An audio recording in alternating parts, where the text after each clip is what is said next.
A 45 to Pay the Rent by Charles Bukowski, from the book Tales of Ordinary Madness. Duke had this daughter, Layla. They named her. She was 4. It was his first child, and he'd always been careful not to have children, fearing that they would murder him somehow. But now he was insane, and she delighted him. She knew everything that Duke was thinking. There was that line that ran from her to him, from him to her.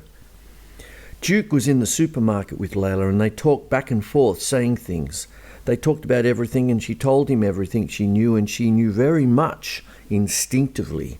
And Duke didn't know very much, but he told her what he could, and it worked. They were happy together. "What's that?" she asked. "That's a coconut." "What's inside?" "Milk and chewy stuff." Why is it in there?" "Because it feels good in there, all that milk and chewy stuff. It feels good inside of that shell." It says to itself, "Oh my, I feel so good in here." "Why does it feel good in there?" "Because anything would." "I would."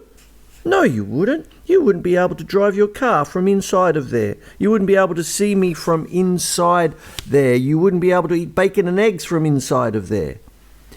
"Bacon and eggs aren't everything. What is everything?" "I don't know. Maybe the inside of the sun, frozen solid." "The inside of the sun? Frozen solid?" "Yep." "What would the inside of the sun be like if it were frozen solid?"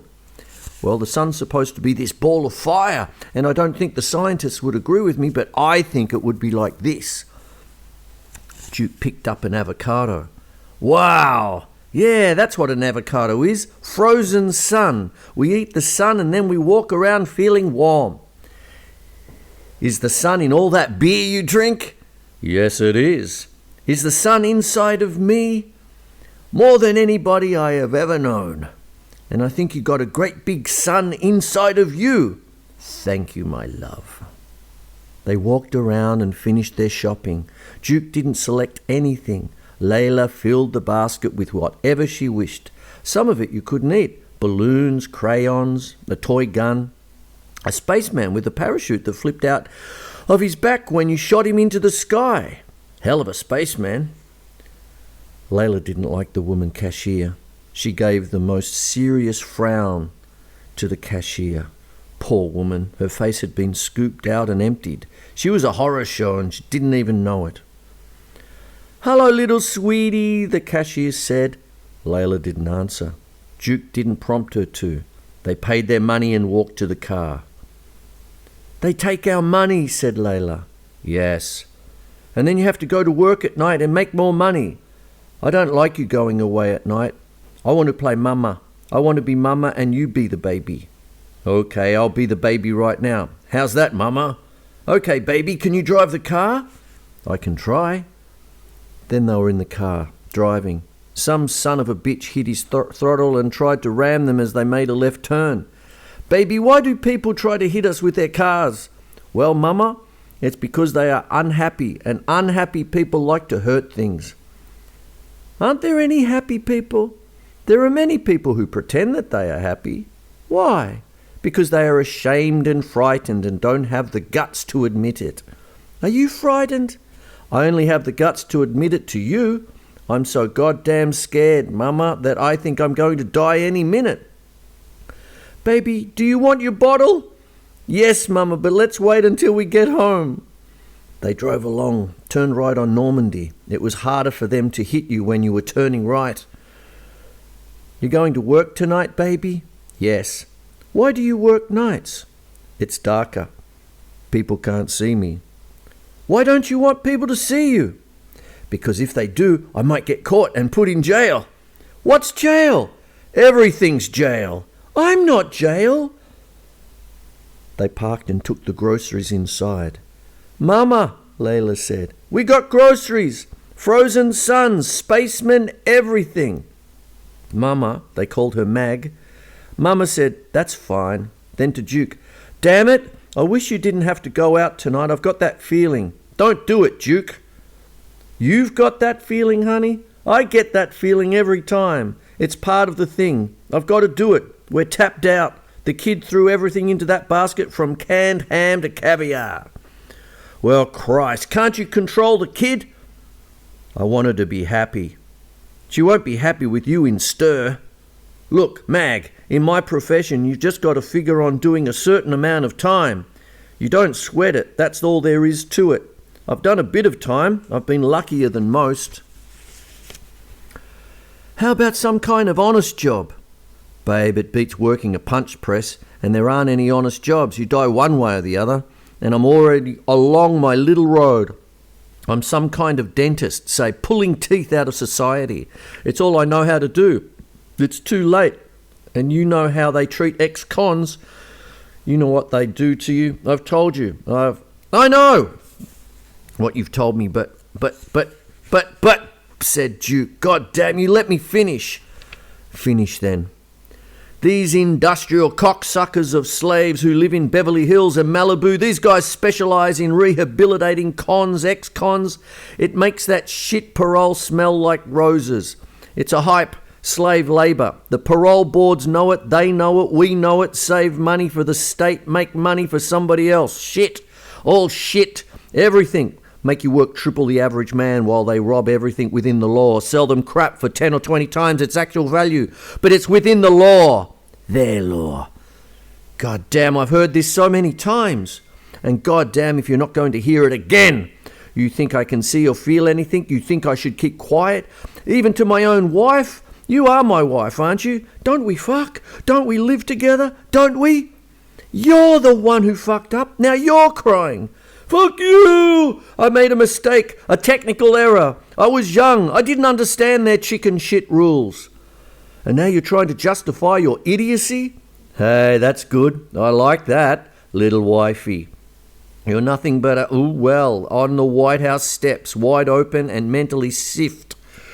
The kid's listening, Duke. Good, and I'll finish. Rehabilitate? That's the word, those Beverly Hills soul cocksuckers. They're so goddamn decent and humane. Their wives listen to Marla at the music centre and donate to charity, tax-free. And are elected the 10 best women of the year by the LA Times. And you know what their husbands do to you? Cuss you like a dog down at their crooked plant. Cut your paycheck, pocket the difference and no questions answered. Everything's such shit. Can't anybody see it? Can't anybody see it? Shut up! Mahler, Beethoven, Stravinsky? Make you work overtime for nothing? Kicked your whipped ass all hell's time. And one word out of you, they're on the phone to the parole officer. Sorry, Jensen, but I've got to tell you, your man stole $25 from the till. We just gotten to like him too. So what kind of justice do you want? Jesus, Duke, I don't know what to do. You rant and you rant, you get drunk and tell me that Dillinger was the greatest man who ever lived. You rock back in your rocker, all drunk, and scream, Dillinger! I'm alive too, listen to me. Fuck Dillinger, he's dead. Justice? There ain't no justice in America, there's only one justice. Ask the Kennedys, ask the dead, ask anybody. Duke got up out of the rocker, walked to the closet, dipped under the box of Christmas tree ornaments and got the heat. A 45. This is the only justice in America. This is the only thing anyone understands. He waved the damn thing around. Layla was playing with the spaceman. The parachute didn't open right. It figured. A con, another con, like the dead-eyed seagull, like the ballpoint pen, like Christ hollering for Papa with the lines cut. Listen, said Mag, put that crazy cannon away. I'll get the job. Let me get a job. You'll get a job? How long have I been hearing that? Only thing you're good for is for nothing and laying around reading magazines and popping chocolates into your mouth. Oh, God, it's not for nothing. I love you, Duke, I really do. Then he was tired. All right, fine. Then at least put the groceries away and cook me something before I hit the streets. Duke put the heat back in the closet, sat down and lit a cigarette. Duke, said Layla, you want me to call you Duke or call you Daddy? Either way, sweetie, just what you want. Why is there hair on a coconut? Oh, Christ, I don't know. Why is there hair on my balls? Mag came out of the kitchen holding a can of peas in her hand. I won't have you talking to my kid that way. Your kid? See that money mouth on her? Just like mine. See those eyes? See those insides? Just like mine. Your kid, just because she slid out? Oh! She's nobody kid. She's her own kid.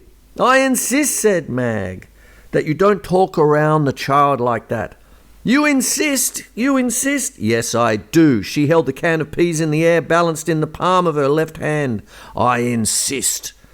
I swear if you don't get that can of peas out of my sight, so help me God or no God, I'm going to jam them up your ass all the way from Denver to Albuquerque. Mag walked into the kitchen with the peas. She stayed in the kitchen. Duke went to the closet for his coat and the heat. He kissed his little girl goodbye. She was sweeter than a December suntan and 6 white horses running over a low green hill. He thought of it like that. It began to hit him. He ducked out fast, but closed the door quietly. Mag came out of the kitchen. Duke's gone, said the kid. Yes, I know. I'm getting sleepy, Mama. Read to me from a book. They both sat on the couch together. Is Duke coming back, Mama? Yeah, the son of a bitch, he'll be back. What's a son of a bitch? Duke is. I love him. You love a son of a bitch? Yeah, laughed Mag. Yeah, come here, lovely, on my lap. She hugged the kid. Oh, you're so warm, like warm bacon, warm donuts. I'm not bacon and donuts. You're bacon and donuts. It's a full moon tonight. Too light. I'm scared. Jesus, I love the man. Oh, Jesus. Mag reached over into a cardboard carton and picked up a children's book. Mama, why is there hair on a coconut? Hair on a coconut? Yes. Listen, I put on some coffee. I hear the coffee boiling over. Let me turn off the coffee. All right. Mag went into the kitchen and Layla sat waiting on the couch, while Duke stood outside a liquor store at Hollywood and Normandy, wondering, what the hell? It didn't look right. Didn't smell right. Might be a prick in the back with a Luger staring through a hole. That's how they got Louis. Blew him apart like a clay duck at the amusement park. Legal murder. The whole fucking world swam in the shit of legal murder. The place didn't look right. Maybe a small bar tonight. A queer joint. Something easy. Enough money for a month's rent. I'm losing my guts, thought Duke. Next thing you know, I'll be sitting around listening to Shostakovich. He got back into the black 61 Ford and began driving north. 3 blocks, 4 blocks, 6 blocks, 12 blocks into the freezing world as Mag sat with the kid in her lap and began to read from a book, Life in the Forest. The weasel and his cousins, the mink, the fisher, and the marten are lithe, fast, savage creatures. They are meat eaters and are in continuous bloodthirsty competition for the... Then the beautiful child was asleep and the moon was full.